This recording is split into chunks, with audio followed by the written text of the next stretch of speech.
નમસ્તે તાલીમાર્થી બહેનો. આજે ડીએલએડના અભ્યાસક્રમમાં ફરીથી હું એકવાર તમારું સ્વાગત કરું છું.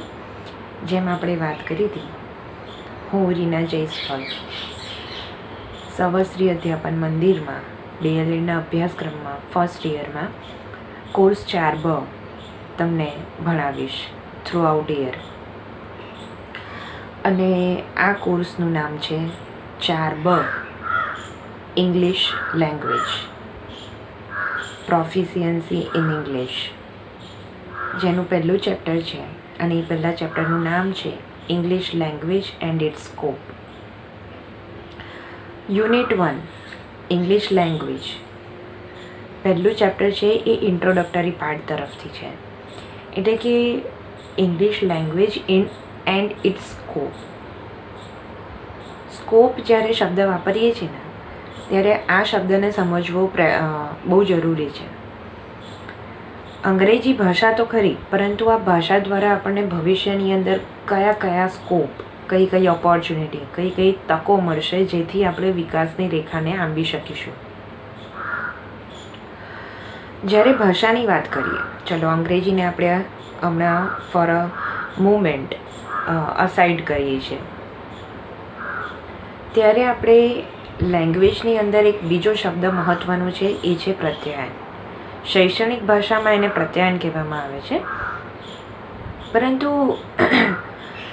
આ જે ભાષા છે એની સાથે એનો જે મુખ્ય હેતુ છે એ છે વ્યક્તિઓ સાથે એકબીજા સાથે આપ-લે કરવાનો, વિચારોનો આપ-લે કરવાની. તમારી અંદર જે થોટ પ્રોસેસ ચાલી રહી છે, તમને જે વિચારો આવે છે, તમારી જે લાગણી છે, જે તમારી ફિલિંગ્સ છે, તમે જે વિચારો છો, તમારા જે આઈડિયાઝ છે, એને જ્યારે તમે એકબીજા સાથે શેર કરો છો, ત્યારે જે પ્રક્રિયા થાય છે એને પ્રત્યાયન કહેવામાં આવે છે. એટલે કે હાલના જે આપણા લાઈફસ્ટાઈલ છે, આપણી જે ધારાધોરણો છે, કે જેની અંદર વ્યક્તિને સક્સેસફુલ થવું છે, તો તમે આ કમ્યુનિકેશન શબ્દ બહુ બધા ક્ષેત્રોની અંદર સાંભળ્યો હશે. technical communication and the world, and so many words, fields are related with the communication, telecommunication. So everything is based on communication. When you are presenting yourself, એ બહુ જ જરૂરી છે. તમારી અંદર ગમે તેટલું ટેલેન્ટ હોય, તમારી અંદર ગમે તેટલી આવડત હોય, but if you can't present your self in a proper way, તો તમારું એ ટેલેન્ટ જે છે એને કોઈ એક સ્ટેન્ડ કે પ્રોપર પ્લેટફોર્મ મળતું નથી. તો પ્રત્યાયન ભાષા સાથે આપોઆપ એ રીતે જોડાયેલો છે કે વ્યક્તિ જે કંઈ પણ વિચારે છે, જે કંઈ પણ અનુભવે છે, જે કંઈ પણ ડેવલપ કરે છે, એનું જે ડેવલપમેન્ટ છે, એ આઈડિયાઝ, એના ડેવલપમેન્ટ્સ, એની રિસર્ચ, એના સંશોધનો, એના સંસાધનો, એ બધાને શેર કરે. એ શેર કરશે તો જ એ સમાજની અંદર એકબીજા સાથે કનેક્શનમાં રહેશે, કોન્ટેક્ટમાં રહેશે, અને ત્યારે જ આપણો સમાજ એ એક બ્રોડ વ્યૂની અંદર એની માનસિકતા, એની જે મેન્ટાલિટી છે, એકબીજા સાથે રહી અને આગળ વધવાની, એ વિકસશે. અને એનો જે બેઝ છે, એનો જે પાયો છે, એ છે કમ્યુનિકેશન. અને આ પ્રત્યાયનનું જે માધ્યમ બને છે તે છે ભાષા. હવે એ ભાષાની અંદર સ્પેસિફિકલી અત્યારે આપણે અંગ્રેજી ભાષાની વાત કરી રહ્યા છીએ. English language has a bigger scope to give you a kind of a platform where you can see yourself from zero to high level peak. તમે તમારી જાતને કન્ટિન્યુઅસલી એક વિકસિત રેખાની અંદર જોઈ શકો છો કે તમે ક્યાં હતા, હવે આ ભાષાના ઉપયોગથી તમારી પર્સનાલિટી કેવી ડેવલપ થાય છે, એટસેટ્રા એટસેટ્રા. આગળ જોઈશું આપણે. So basically in introduction we are talking about to share the things, whatever you thought, whatever you feel, whatever you research, whatever you have a kind of a knowledge that you are sharing through the language. And English has a kind of a platform there ત્યાં તમારી બધી જ મર્યાદાઓ ખુલી જાય છે, તમારી બધી બોર્ડર્સ ખુલી જાય છે. લાઈક અગર તમે ગુજરાતીની અંદર, because it's our mother tongue, so we are respecting of course, but એ ગુજરાતના વ્યક્તિઓને જ સમજમાં આવશે અને તમે ગુજરાતના વ્યક્તિ સુધી જ પહોંચી શકશો. હિન્દી રાષ્ટ્ર સુધી પહોંચી શકશો, but in English then you can have the whole world in your hand. So this is what the small importance, or in a big way, I have gave you that how English is more important when you are talking about the language medium. તમે ભાષાના માધ્યમ માટે વાત કરી રહ્યા છો ત્યારે પ્રત્યાયન માટે અંગ્રેજી ભાષા એ કેટલી મહત્ત્વની છે. વેલ, હવે નેક્સ્ટ પોઈન્ટ આપણે એ જોવાનો છે that if you are talking about language, તો આ લેંગ્વેજ છે શું? What is actually the language? Any definition શું હોઈ શકે? ભાષા જો આપણે કહીએ છીએ તો ભાષા એ કંઈ જ નહીં પણ એક અભિવ્યક્તિ છે. Language is nothing but the expression. It's a means of expression. તમારી અભિવ્યક્તિનું એ એક માધ્યમ છે. તમારા વિચારોનું, તમારા આઈડિયાઝ જે છે, તમારી જે થોટ પ્રોસેસ છે, એ પ્રોસેસને એક પ્લેટફોર્મ આપવા માટે તમારે ભાષાના માધ્યમનો ઉપયોગ કરવો પડે છે. હવે એને જો તમે વધારે ડિટેલમાં જોવા માંગતા હોય તો language is a system through which one can convey the message, they can express the ideas and the feelings. આ તમારા મોડ્યુલ્સની અંદર ફર્સ્ટ પેજ ઉપર ડેફિનેશન આપેલી છે.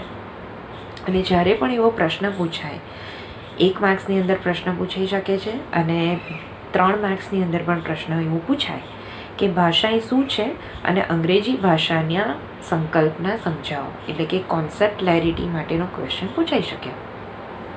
તો આ ડેફિનેશન લખી અને નીચે એના મહત્ત્વના આવા મુદ્દા તમે લખી શકો.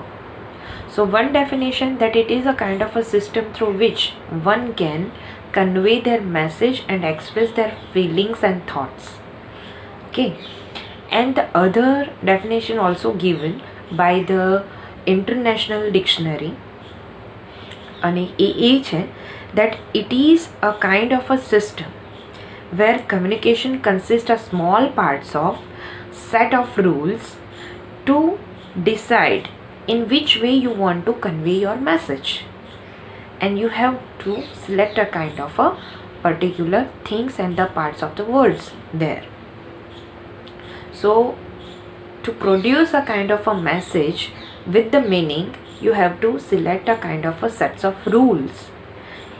Cambridge ઇન્ટરનેશનલ જે ડિક્શનરી છે એના પ્રમાણે, આ ડિક્શનરીના પ્રમાણે એની ડેફિનેશન આવી થાય છે કે તમારે એકચ્યુઅલી જે અર્થની અંદર જે બાબતને તમારે એક્સપ્રેસ કરવી છે એના માટે કેટલીક ભાષાના શબ્દોની વ્યવસ્થા છે, ધ્વનિની વ્યવસ્થા છે અને સેટ્સ ઓફ રૂલ્સ, જેને આપણે ગ્રામર તરીકે લઈશું અહીંયા સમજ માટે, કે આપણને હંમેશા ભાષા શીખવવામાં આવે ને એટલે ગ્રામર જરૂરથી શીખવવામાં આવે છે.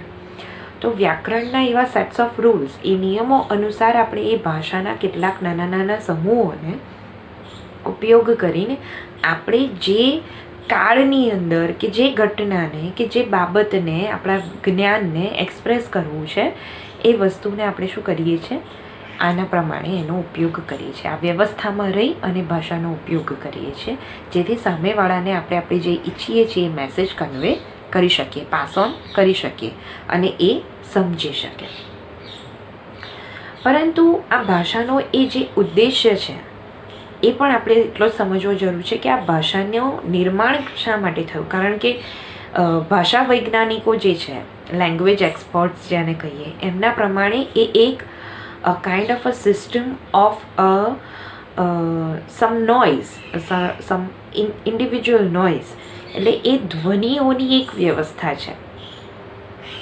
તો આ ભાષાનો મુખ્ય હેતુ અને મુખ્ય ઉદ્દેશ્ય એ હતો કે વ્યક્તિઓ સોશિયલ બને, સામાજિક બને અને એકબીજા સાથે હંમેશા કનેક્ટેડ રહે, એકબીજાના સંપર્કમાં રહે અને સમાજનો એક સામાજિક વ્યવસ્થા ઊભી થાય જેમાં વ્યક્તિ આપલે કરે વ્યવહારની, વિચારોની, પોતાના સામાજિક આંતરવ્યવહારોની, પોતાના જેને કહેવાય કે તમે જે ક્ષેત્રની અંદર છો તે ક્ષેત્રમાં પણ તમે એક કૂવામાંનો સંકુચિત જે વ્યૂ છે એને છોડીને તમારા જ ક્ષેત્રના જુદા જુદા પેટા ક્ષેત્રના વ્યક્તિઓ સાથે કોઈને કોઈ રીતે સંપર્કમાં રહો.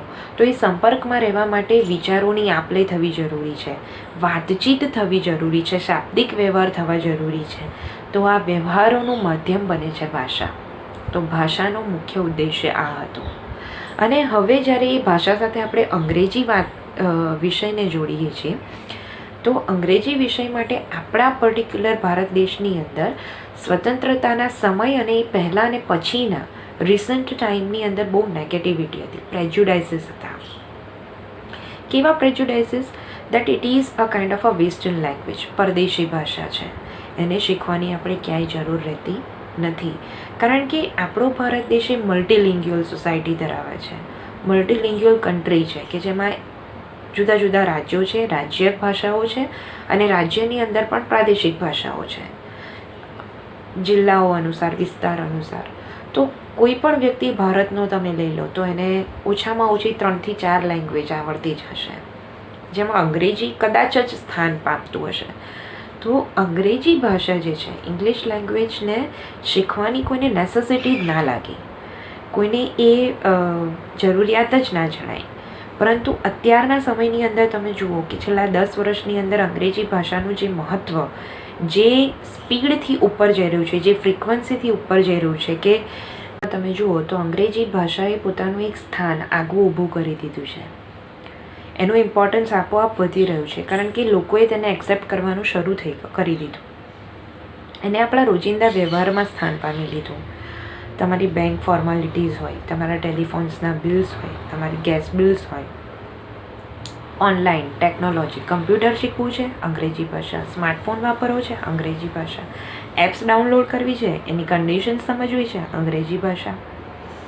સો everywhere, if you don't want to be expert in English language, still you need to understand the basic language to sustain. તમારા રોજિંદા વ્યવહારોમાં પણ ટકી રહેવા માટે, સમજવા માટે, ક્યાંય છેતરાવા ન માટે પણ અંગ્રેજી ભાષાની જરૂર પડે છે. તો આ રીતે અંગ્રેજી ભાષા મોડર્ન એરાની અંદર 21મી સદીની અંદર આપોઆપ લોકોએ પોતાના વિકાસના એક સીડી તરીકે એનો ઉપયોગ કર્યો અને તેથી એ ભાષા આંતરરાષ્ટ્રીય ભાષા ન રહેતા એક વૈશ્વિક ભાષાનો દરજ્જો પણ પામી. It not only becomes an international language, but this European language also becomes a global language. તો આજે આપણે એ જ શીખ્યું કે અંગ્રેજી ભાષાની અંદર ભાષામાં સૌથી મહત્ત્વનો શબ્દ છે પ્રત્યાયન.